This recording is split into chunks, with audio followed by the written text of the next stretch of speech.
Hello, and welcome to our special Lunchbox lecture at the National D-Day Memorial. My name is John Long, the Director of Education, and really looking forward to this talk. It's a subject I don't believe we have addressed in a Lunchbox lecture before, but it's one that comes up frequently on tours. I've given many tours, pointed out to students or to adult groups, our Coast Guard bell and the role of the Coast Guard on D-Day, and always surprised. A number of people have no idea that the Coast Guard was there, but they were. And we're going to hear about it today from a great friend of the National D-Day Memorial, a volunteer who leads many of those tours, and probably has been known to point out the Coast Guard role a time or two on his tours as well. But it's my privilege to introduce Commander Dick AtLee, U.S. Coast Guard retired. Dick spent 27 years in the Coast Guard, rising up through the ranks, 11 different ranks, from seaman recruit up all the way to commander. During his active duty time, he served on 4 seagoing Coast Guard cutters as a deck seaman, as a deck watch officer, first lieutenant, communications officer, boarding officer, operations officer, and navigator. And during those assignments, when he was ashore, served as a small boat crewman, member of the Ceremonial Honor Guard for the Coast Guard, a chase boat coxswain for the Coast Guard Presidential Support Detail, in multiple operational marine safety roles as captain of the Port Group New York. Did I get that right? Yep. And Operations Center, watchstander, and rescue controller at the Coast Guard 5th District Headquarters, exec officer at COMDAC Support Facility, and branch chief for the Maintenance and Logistic Command Atlantic. Now, if you don't know what all that means, it means he knows what he's talking about when he is addressing the role of the Coast Guard. After his earning his BS in computer science in 1993 and retiring from the Coast Guard in 1998, he worked as a contractor for the Coast Guard for 14 years as senior systems engineer with Northrop Grumman Mission Systems and Lupton, I don't know if I pronounced that correctly, but another LLC. He and his wife, Robin, moved to our area, Huddleston, near the Smith Mountain Lake in 2015, and he began volunteering here at the National D-Day Memorial as a very valued member of the team, tour guide, and also serves with the local flotilla of the Coast Guard Auxiliary at Smith Mountain Lake. Another thing many people are surprised to learn, it's actually a Coast Guard presence at Smith Mountain Lake, where he's filled several officers' positions as well. And so, again, it's just a fascinating topic and a man who certainly knows his stuff. Happy to turn the podium over to Dick AtLee. Thank you, John. Come on up. Appreciate it.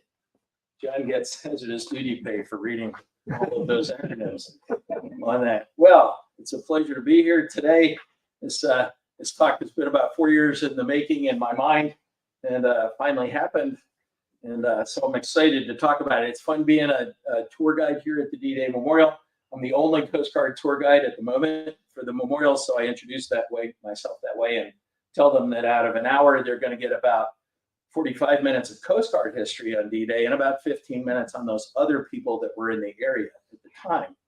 And then I tell them it's a joke. So, so let's get into it. The Coast Guard roles on D-Day, I'm going to do a bunch of different things. Those roles, the roles leading up to D-Day, the roles on D-Day, the roles immediately following D-Day, some of the continuing operations in Normandy, because a lot of people sort of think it all ended on December 7th. It didn't. And highlights of some significant items. So just for background, the Coast Guard during the time of war comes underneath the U.S. Navy. That's by law. That's what we do. The Commandant, at that time, it was Admiral Waishie, a very famous guy. We have at least one large ship named after him. He reports to the Chief of Naval Operations, which at that time was Ernest King.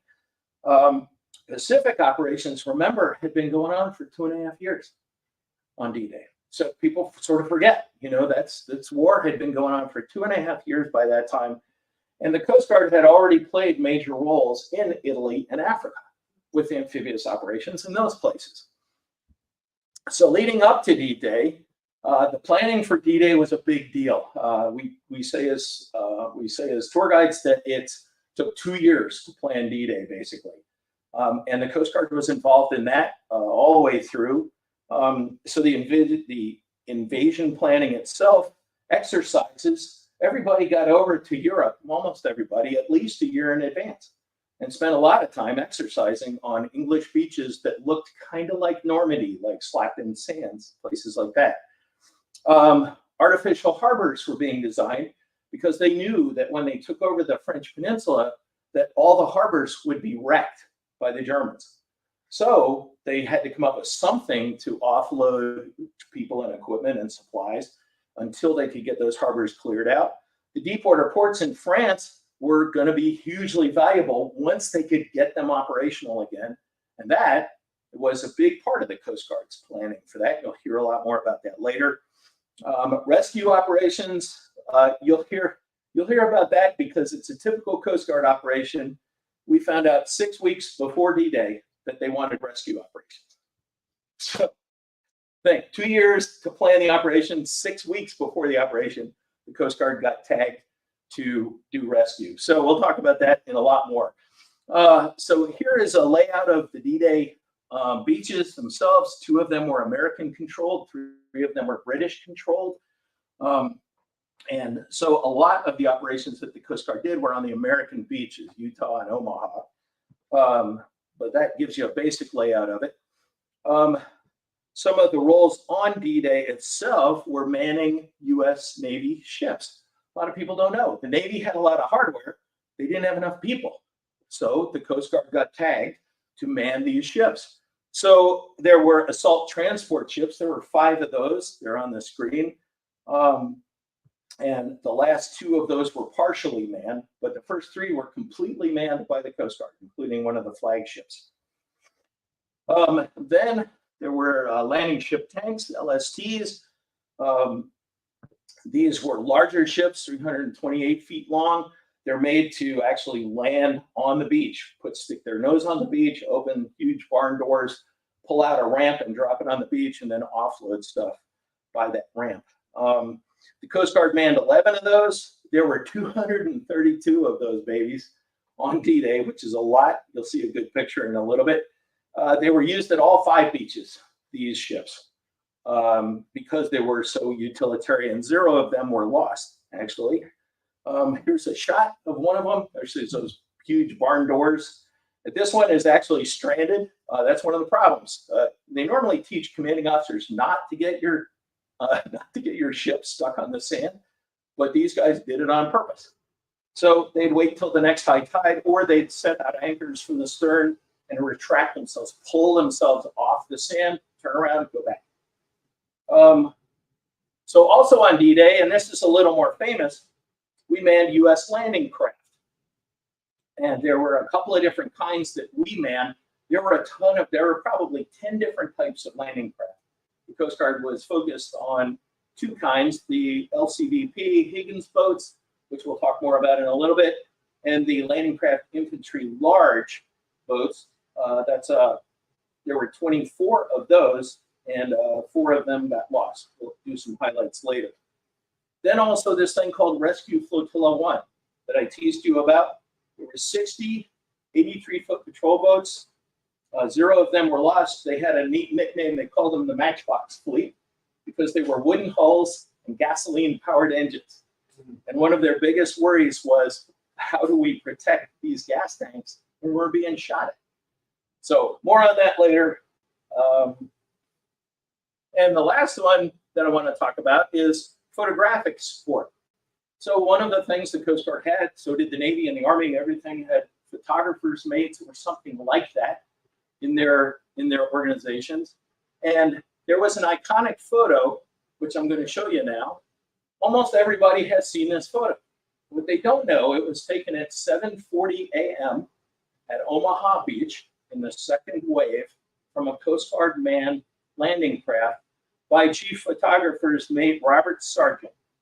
And the original of this photo is at the Coast Guard Historian's office in Washington, D.C. So that iconic photo is thanks to the Coast Guard on that day. Some other statistics. Everybody asks how many coasties died that day. 15 of them actually died on D-Day itself. There were some significant awards handed out. One Navy Cross, you'll hear a lot more about that later. Silver Star, Distinguished Service Cross. There were some well-decorated folks. That doesn't include a lot of other decorations that were handed out, Bronze Stars, things like that. So now we go to immediately following D-Day real quick. And so you have Rescue Flotilla 1, which continued operations. And again, I'll give you some more highlights later.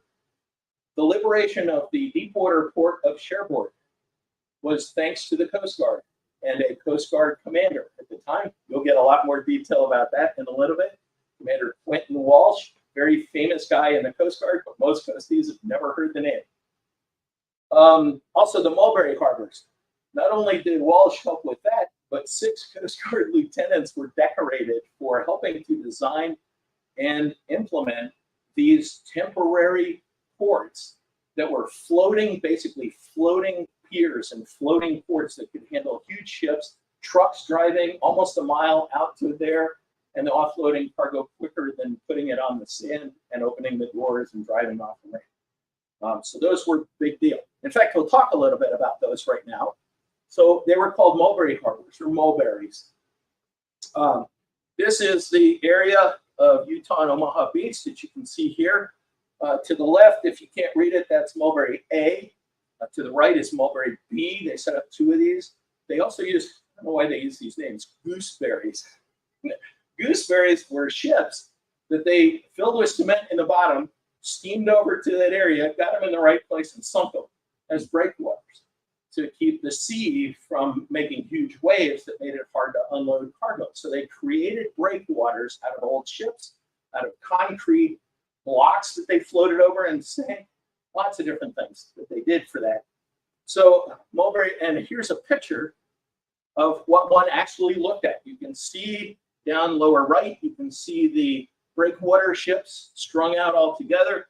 Then you can see the piers, the long piers, the flat piers kind of going across from southwest to northeast. And then you can see those long roads leading off to the left. They could be half a mile or a mile long to get back to the roads on the beach. The whole thing would move. It would raise with the tide, sometimes as high as 20 feet, and it would lower with the tide as it went down. They had electric motors that moved these things up and down pilings and kept them handling. It was a pretty neat thing, except that on June 19th, 13 days after D-Day, there was this huge storm, which not only hit the ships and all the operations in the area, it wrecked Mulberry A. Wrecked it so badly that they never rebuilt it. They used the pieces of it to repair Mulberry B and do that. But it was so effective that they could, what took normally a day or longer to offload a landing ship tank, remember the one with the barn doors? They could offload one of those things in 55 minutes at a Mulberry Harbor. Just amazing engineering feat, just kind of a neat story about that. Continuing operations. Also, the USS Bayfield was a Coast Guard manned Navy assault transport or attack transport. It was a command ship, which meant it was in charge of everything that happened. More on that in a little bit. The landing ship tanks, obviously, the Mulberry Harbors that continued after D-Day, and Rescue Flotilla 1 actually continued through December 1944. So they were there from June until December conducting rescue operations. More on that later. So here's some highlights of different things. So the assault transports, or ATAs, there's 2 of them there. The top one is the USS Bayfield, and the bottom one is the Joseph T. Dickman. Let's make sure. So they're 492 feet long by about 69 feet wide. That's the Bayfield itself. They had experience running these things in Africa and Italy, so they knew what they were doing before they got there. They transport and offload. You may have never thought about this before, but it's like, how did all the little landing craft get there? Well, they were carried on these. They would have these stacked up on their decks, And the first thing they had to do was crane these off all the different stacks of little landing craft so that they could be used. Then they would load the troops, which were on the ship, over the side by scramble nets down into these pitching, heaving boats alongside. And you may know the weather was not nice when they were doing that. Some of the firsthand reports say they were more scared of going over the side of these ships and going down to the landing craft than they were of the Nazis' bullets. And they were doing this in the dark. Yes, they started loading at about midnight 30 on D-Day, just so you know. Scary times. Not only troops, they also did supplies. Another thing you might have forgotten, and it's easy to forget this, is the fleet was 10 miles from the beach. 10 miles from the beach. We watch the movies, we think it's all, you know, like the guy in the German pillbox is sitting there and there's all these huge ships right over the, you know, no, 10 miles, because the German 88 millimeter guns could reach out 8 to 10 miles. So they didn't want to take a chance of the fleet being hit. So there's all kinds of freighters, there's ships like this, there are battleships, destroyers, cruisers, all out there, but they're 10 miles away. When you're in a boat that only moves at about 8 miles an hour, you can do the math. It's going to take you probably 1 to 2 hours to get from the fleet to the beach. It didn't just happen quickly. So that's kind of fun. Also on the ATAs, you had medical operations, handling casualties. They had huge medical spaces on these ships, and doctors. They were staffed with all kinds of doctors and nurses that could take the casualties that came back off the beach and handle them, and then transport them to better hospitals after that. The USS Bayfield herself actually stayed there for 19 days. She was the flagship for command and control. She had at least 3 staffs aboard for the Army, the Navy, and the U.S. Army Air Force, which later became the Air Force. And she had, at one point, it took her a month to get the radios she needed installed because she handled up to 47 radio circuits all at the same time. People, extra radios all over the place. They built extra rooms on her to handle this stuff. So that's it for the transports. For the LSTs, you already saw one of those. They're 328 feet long, 52 feet wide. They have a huge flat deck, which can carry cargo, but the insides of these bellies are empty, and they can do amazing things with them. So they did initial offloads of heavy equipment to the beach itself, or if they couldn't get to the beach because of sandbars or something like that, they would offload them to these huge floating barges called rhinos, and then they'd move the rhinos to the beach and offload that. Again, casualty support. These guys did a lot of handling of casualties. They constantly made round trips back to England, because when it's empty, what do? Just sit there? No, you go back to England, load some more stuff, bring it back. They were constantly ferrying back and forth across the channel for weeks, moving stuff to the beaches themselves. They actually, eventually, once they got connected up to the rail lines in Europe, they would actually carry rail cars in their bellies.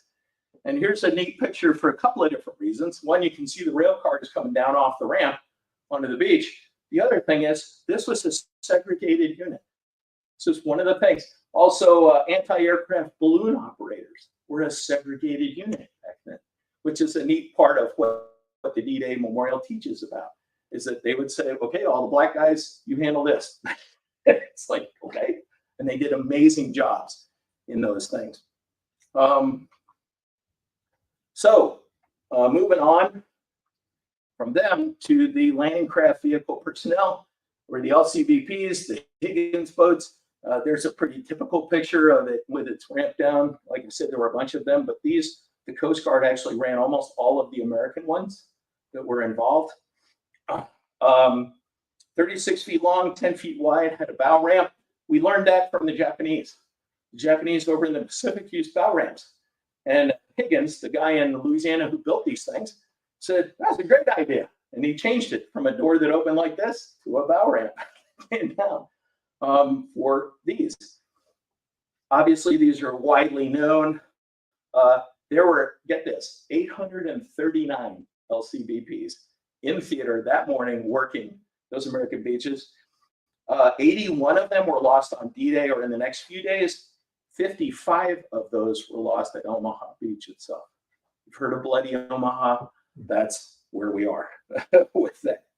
One of the neat exhibits here in the education hut is some memorabilia from Seaman's First Class Jack Rowe, who was a Coast Guard coxswain for one of these. He wrote a diary the night before D-Day, said it's 0030, we're about to start loading things. Everybody's, playing it off like we're happy, but we're not, everybody's nervous. He signs it off with, I expect to write to you soon at the end of this day. He never made it to the end of the day. Jack Rowe went down with his LCVP. Just one of the stories of that. Going on to another type of landing craft.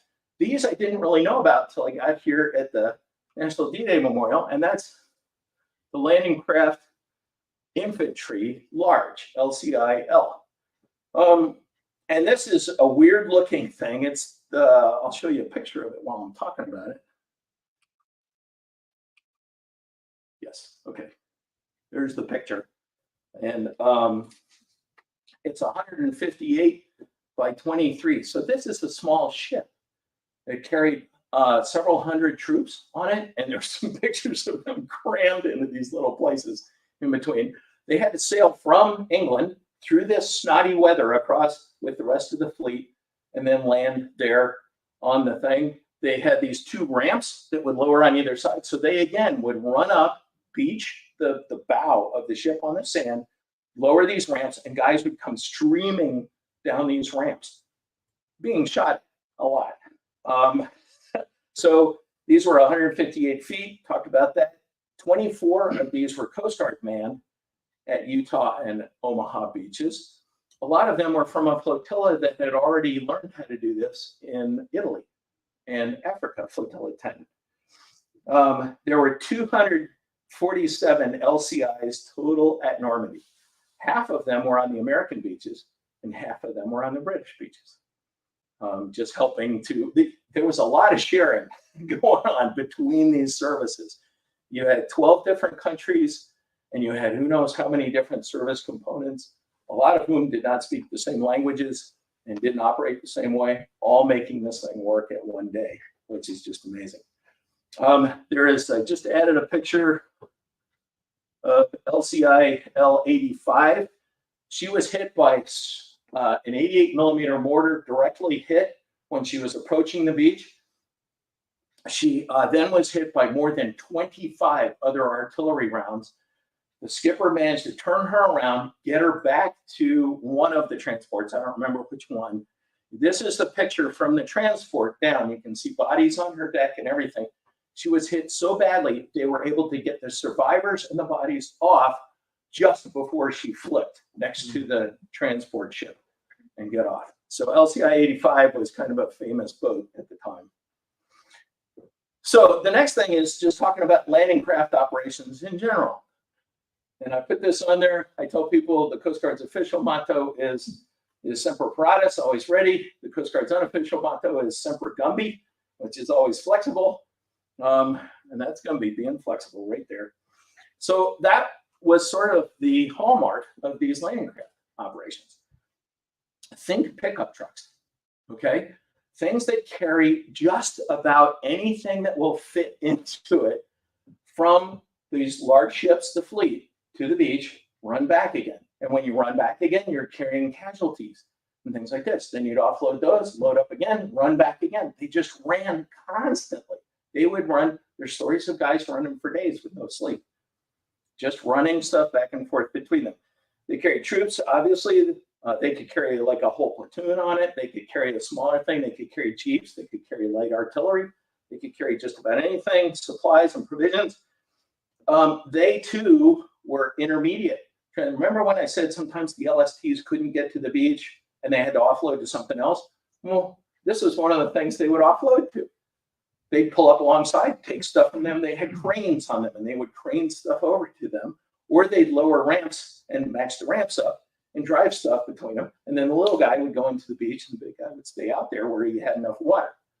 So there was that, rescue and medical. like we already talked about. And remember, 10 miles. They're running 10 miles to do this, back each way to do this. And the larger ships are running 100 miles back across the channel to refill and then come back. There was one story about a guy who said he did 10 channel trips in one day on an LST. And I was doing the math and I said, I don't think you can pull that off. But they were constantly moving. So that's landing craft operations in general. This is one of my favorite parts of the D-Day story is Rescue Flotilla 1. I do tours for coasties all the time, and they go, I never heard this story. And for me, it's one of the coolest stories about the Coast Guard then. So about 6 or 8 weeks before D-Day, FDR went and visited Churchill. And Churchill said, hey, one of the things I remember we didn't plan before, and Dunkirk was a part of it, is you need to plan for rescue. FDR came back to the United States, called Chief of Naval Operations Admiral King in and said, what are our plans for rescue? And Admiral King kind of went, not sure we have any, sir. And he said, we need to have plans for rescue. Admiral King went to his search and rescue expert, Admiral Wacy, and said, Admiral Wacy, you guys in the Coast Guard do rescue? Let's get some rescue plans for D-Day. It's got to be 60 miles long. It's got to be, high range of tide. It's going to be a 5,000 ships and boats. It's going to be, people are going to be shooting at you while you're doing this. And it happens in, 6 weeks or so. So Wacy saluted and said, aye, aye. And this is in typical Coast Guard fashion. They brought together 60 patrol boats that were doing anti-submarine warfare off the East Coast, all the way down to Cuba, from Maine to Cuba, because Cuba was an ally back then. Brought them all to New York City, stuck them on freighters, LSTs, anything they could stick them on. They were sideways on these freighters, or side by side if they had enough deck space, and they took them across the pond to Poole, England. So that was the inception of it. They actually did this. They formed the flotilla at Poole, England. They renumbered them from their regular numbers, which started with an 8-3 for the length of the boat. And then they just numbered them 1 to 60, okay? And they converted them. They had to rip off all of the anti-submarine warfare stuff. So they had racks with depth charges. They had all kinds of stuff. They had to take them off and replace them with huge first aid kits, litters, bunks, all this kind of stuff to handle casualties. That was all done within that 6 weeks. In fact, some of the conversions were finished 10 hours before D-Day happened, before they left to make D-Day happen, 10 hours before sailing. Then they had the sortie from England to Normandy, about 100 miles, lousy weather, which if you're in an 83-foot patrol boat, if any of you have ever been in a boat that big, it's not fun doing that. But they had to go with the fleet. They couldn't zip on ahead. They had to stay with the fleet. So some cool pictures of this. This is one that was newly delivered to the Coast Guard. You'll notice something that's missing. That's the radar up on the top. So this is what they looked like when they were patrolling on the East Coast. This next picture is what they looked like at Poole, England. See the white dome at the top of the mast? That's a radar. One of the fun stories about these being shipped over from America to England was that they were on a freighter and they ran into some very heavy fog. And one of the 83-foot skippers said, if you can give me some power on my boat, I can probably give you a radar.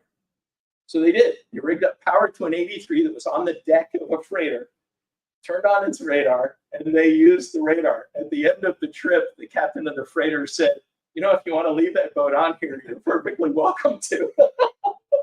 So they didn't, but that's what they look like. 60 of those headed out of or organized out of Poole, England. So on D-Day, the initial plan, you know how plans are. It's the one thing that makes God laugh. It's a plan. So the initial plan was to send 5 of them into the beaches, 1 per invasion area, because these covered the entire invasion area. all 60 miles, all 5 invasion beaches.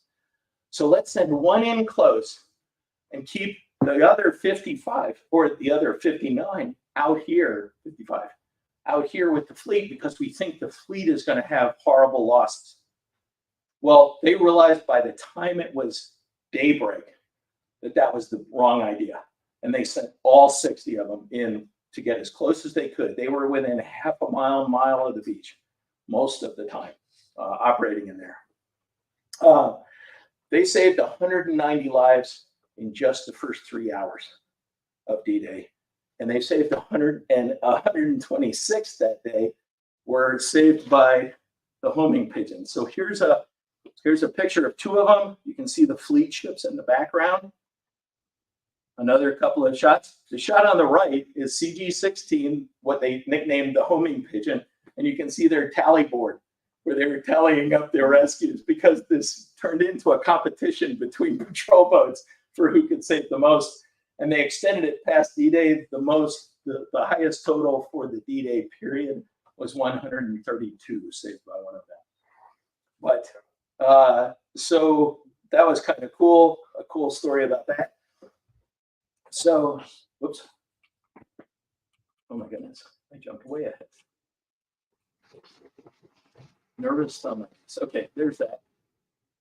So Rescue Flotilla 1 picked up, saved over 400 people that day. D-Day alone, over 400 people. And they rescued tank crews, one of those duplex drive tanks that they dropped off too far out and they started sinking. They rescued those guys. A Navy destroyer hit a mine, split in half, folded in half. They rescued the guys from that. They rescued guys from LSTs that were going down, LCTs, which are a landing craft tank, basically a big landing craft, LCILs, LCVPs, and a duck, which is an amphibious. It's got huge tires on the side of it, but it's like a barge with tires on it. It can roll up onto the beach and then go over roads. Actually, it can do that. Oh, they came alongside of one of these. The guy was waving at them very animatedly and said, "We're going down. We're sinking. We're going down." And they came over, and then they realized that they had a quarter ton of Nazi mines that they had taken off of the obstacles on the beach in the duck. So they took the guys off as fast as they could, and they pulled away from it. And as they pulled away, it sunk, and all the mines blew up. So that was kind of a fun story. They also, a few days later, on the 7th of June, or a day later, they rescued a troop ship was hit by a mine and was going down. And they were able to help rescue the people off the troop ship. Susan B. Anthony. So I wanted to let you know it wasn't all beer and Skittles for those guys. Remember that storm I talked about that came on the 19th of June that wrecked the Mulberry Harbors? Well, this boat was thrown onto the beach and hit obstacles on the way to the beach. And he ended up holding himself there. They repaired it and he refloated it and he went back to work. Didn't even need to go back home. So that was just kind of neat things. They continued into December of 1944. And by the end, they had saved 1,438 lives. I love that number because it's 1,437 men and 1 woman who was a Royal Navy nurse who happened to, be on a boat that needed to come back and was sinking. So they did that, 1,438. So the last thing, pretty good on time. The last thing I'm going to talk about is really unknown in the Coast Guard.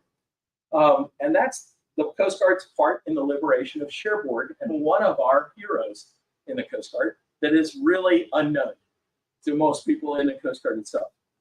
So remember I talked about the fact that deepwater ports were going to become very important.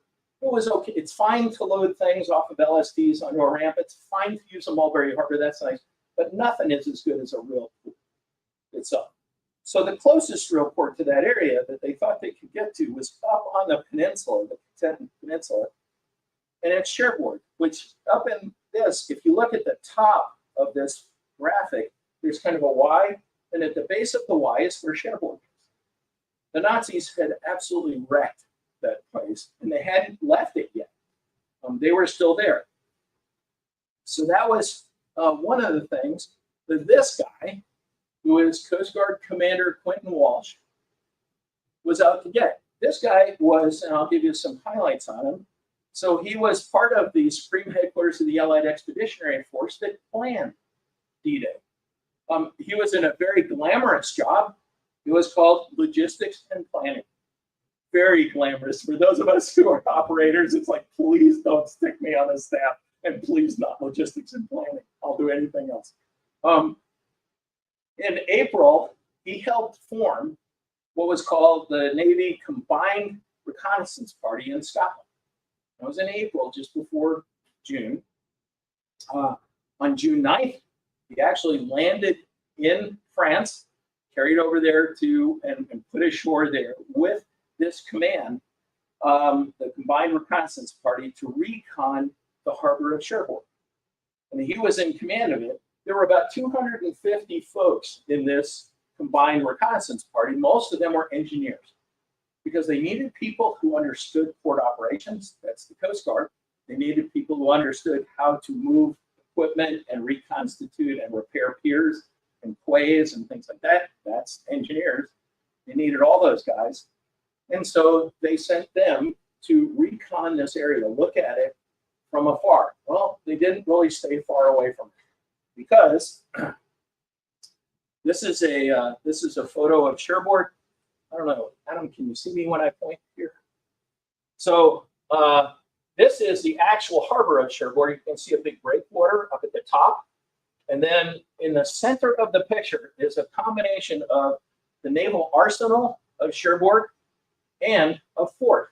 And that fort actually had a garrison in it. And what Walsh didn't know was it also had 52 American paratroop prisoners of war in it.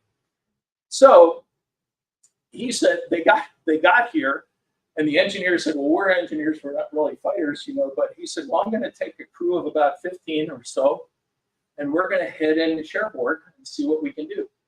They ended up marrying up with an army unit and doing street fighting through the east side, the right-hand side in this picture of Cherbourg. And the Nazis had actually sort of ensconced themselves on the west side. There's a little river in between them. And the Nazis were all on the west, and the U.S. ones had pretty much taken control of the east. Walsh and about 11 guys crossed the river and kept going. So he circled up around to the west side of this place, and they fought their way through the arsenal, and they'd fight their way through. They'd have a group of 35 or 40 people surrender, and then they'd fight some more, and they'd have another group of about 40 or 45 people surrender. They kept working their way through this place. It's burning. They've wrecked everything they can wreck. They're working their way through this. And they finally finish up, hand all these prisoners over to the local army guys who have followed them into this thing. And he said, we're going to go on and take that fort, which is higher and controls the whole area. But they knew the fort was occupied by the Nazis. So he said, we're going to go on and do that. So he captured 400 German troops working his way through the arsenal. I think that's, so here's that. Sorry, there's the street fighting. Walsh and a small team did that, and they got through the arsenal area. So the next part is the part that I love, and seems to me to be pretty much Coast Guard operations.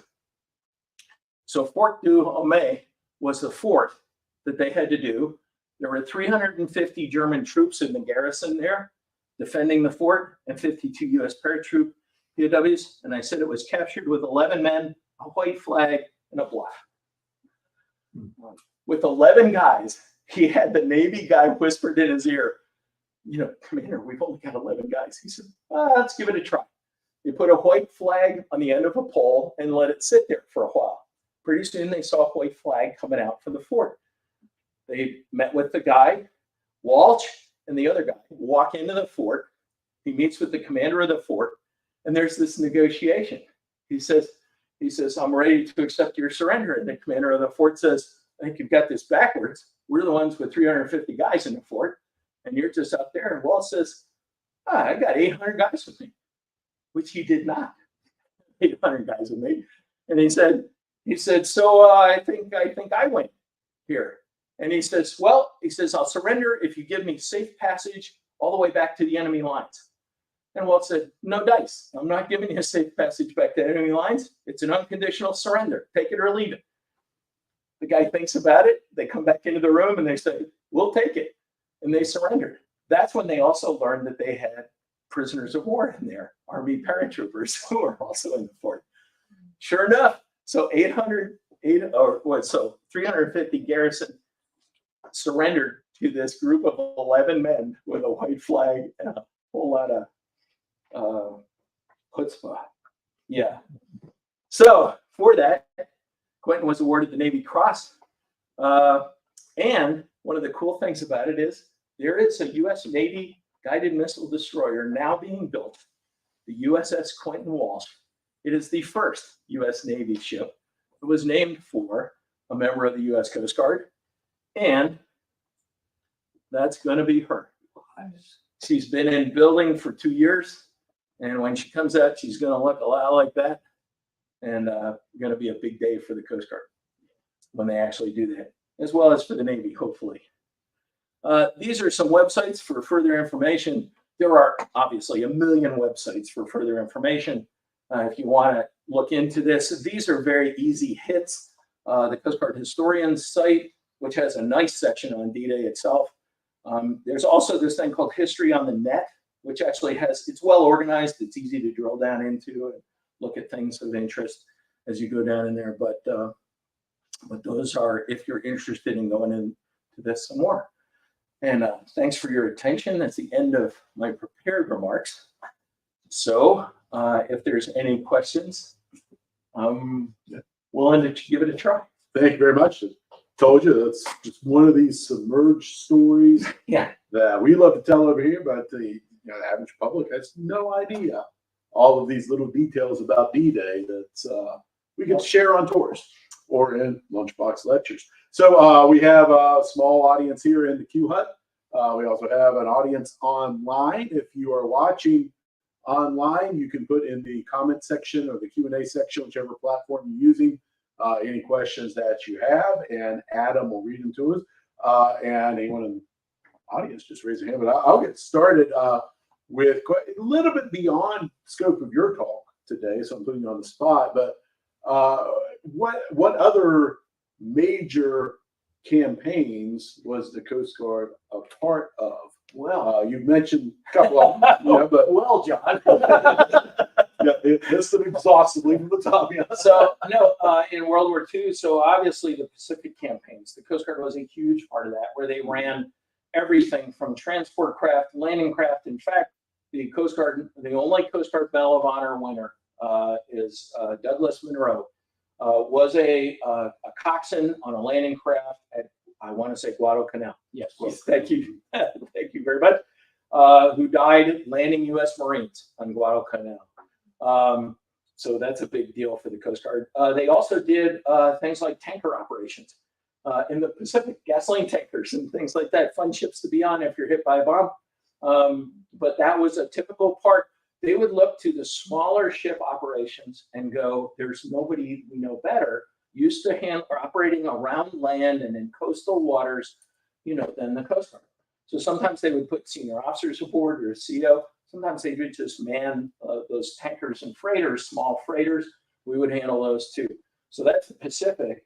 Over in the Atlantic, besides D-Day itself, not too long afterwards, April 15th, so we talked about before D-Day, we talked about the Africa campaign, we talked about the Italy campaign, the landings in Salerno that happened. The Coast Guard and some of these ships were involved in those things. The LCI Flotilla 10 was involved in those. The Bayfield was involved in them. I mentioned the Bayfield, the Chase, and the Dickman as the assault transports. The Bayfield, the Dickman and the Chase actually up anchored a few days after D-Day and left because they had to go do other stuff. The Bayfield stayed for over 2 weeks, almost 3 weeks. And then they also went and then were involved in the invasion of southern France. So near the Toulon area, on the southern coast of France in the Mediterranean, there was a huge invasion that happened that pushed up. It wasn't as big as D-Day, but it was a big deal. And that invasion included those ATAs, plus the Coast Guard cutter Dwayne. A lot of us know that name. We've been in the Coast Guard, and the Coast Guard cutter Taney, who was one of my former ships. Both of them were involved in that operation on the invasion of southern France, 15 August 1944. So, yes, and then as well as convoy operations.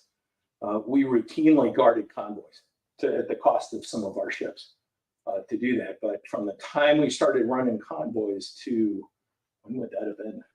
1942? Well, even or before, earlier, I don't know when the Coast Guard Yeah. got involved in so, but even before U.S. was in the war, we were helping with convoys. Yeah. So not only Navy ships, but many Coast Guard cutters ran convoy protection operations and anti-submarine warfare over there. There's a great book called Bloody Winter that talks about the worst time of running convoys before they were able. They had this gap between Greenland and UK. They called it the GI-UK gap, where aircraft couldn't get to because they didn't have long-range bomber aircraft right then. And in this gap was where all the German wolf packs would hang out. And that was also the shortest route to get to Europe. So it was horrible. This last winter was that just before they brought in the long-range bombers. And right after they brought in long-range bombers, all the problem went away because they were so lethal to submarines. So yeah, it's kind of ironic. One of the best way to bring down a submarine is by a plane, yeah. Still today. Didn't work the other way around. So, Nope. Any other questions in the audience? Or any on? Got a question at the back of the room. Oh, Go ahead. Great presentation, by the way. Thank you. Uh, Very kind. I had a question, and I arrived a little bit late, so you may have covered this, and I apologize if you have. A little bit more information about the Matchbox fleet in terms of Yes. what types of vessels they actually were. We did cover it, but I'll cover it again because it's so they were 83-foot patrol boats that were made out of wood. They had twin Stirling engines on them, which ran on gasoline. So between the Stirling engine, between the gasoline and the wood, that's why they called them the Matchbox fleet, because they would go up like a matchbox if they got hit. They had 4 gas tanks, 2 in the center, 2 on the outboard sides. They came up with a plan to empty the inboard tanks first, so that if a bullet came through or a shell came through, it would hit into the liquid gasoline, which is not nearly as dangerous as a gaseous tank that has gas fumes in it, which will blow the ship apart. They were on the East Coast. They were doing anti-submarine operations, so they were cruising the entire coast, rolled everything on the East Coast up to New York, and then shipped them over to Poole, England, to make this. They had basically, so half of them were on the British. Well, they split them up about 12 per invasion beach, roughly. But I joke about the fact with the one slide that shows all the arrows going into the beach. Everybody, all those pickup truck landing craft were going back and forth between the fleet and the beach, right? All the time. Well, these crazy coasties are going sideways, being shot at most of the time, picking up people out of the water, trying to stay out of harm's way themselves, but not very successfully. They just routinely would pull alongside burning, boats, LCILs, landing craft, like I said, a destroyer, a troop ship, things like that. These skippers would just throw themselves in harm's way to get people out of the water. They sort of pioneered the idea of tethering somebody by a rope or a line, and then that person would jump in the water and go get somebody. Because in that cold water, hypothermia sets in very quickly, and these guys had usually been blown up, shot at, might be wounded. There was 6 feet between the water and the deck of these boats. So weakened men can't climb up 6 feet. So you could put down a scramble net, but that didn't really help. So they would have boat crew members jump in the water with a line tied around them, go out, grab people, and help hoist them up to the decks. And like I said, they were there until December. They were in that theater of operations, actively working until December. Saved over 1,400 people doing that. Thank you. Sure. I love telling that story. I'll tell it again. We had some kids of Matchbox League veterans. Really? Not long ago. Ah. It's interesting to talk to them. Yep. Any other questions or any online submitted? No? I think there was one about Douglas Monroe, but you've already answered that. Okay. Yep, he was Pacific Theater and not. Right.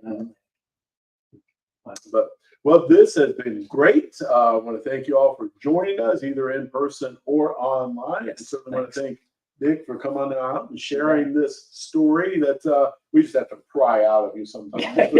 We can get you talking Coast Guard if we have to. Next month, September, our Lunchbox lecture will be Ben Brands with the American Battle Monuments Commission. 100th anniversary this year of the American Battle Monuments Commission. All of those iconic World War II cemeteries that you see in documentaries and movies, that they are the ones who run it. How did it come about? Happened with the American Battle Monuments Commission. Actually goes back pre-World War II to World War I, but fascinating story there of how that history is maintained. So join us for that talk coming up next month. And then we'll see you for plenty of other opportunities to learn about the history of D-Day and World War II on other lectures and other events. So again, thank you very much for joining us. Thank you, Dick, for sharing all this with us. And we look forward to seeing you again.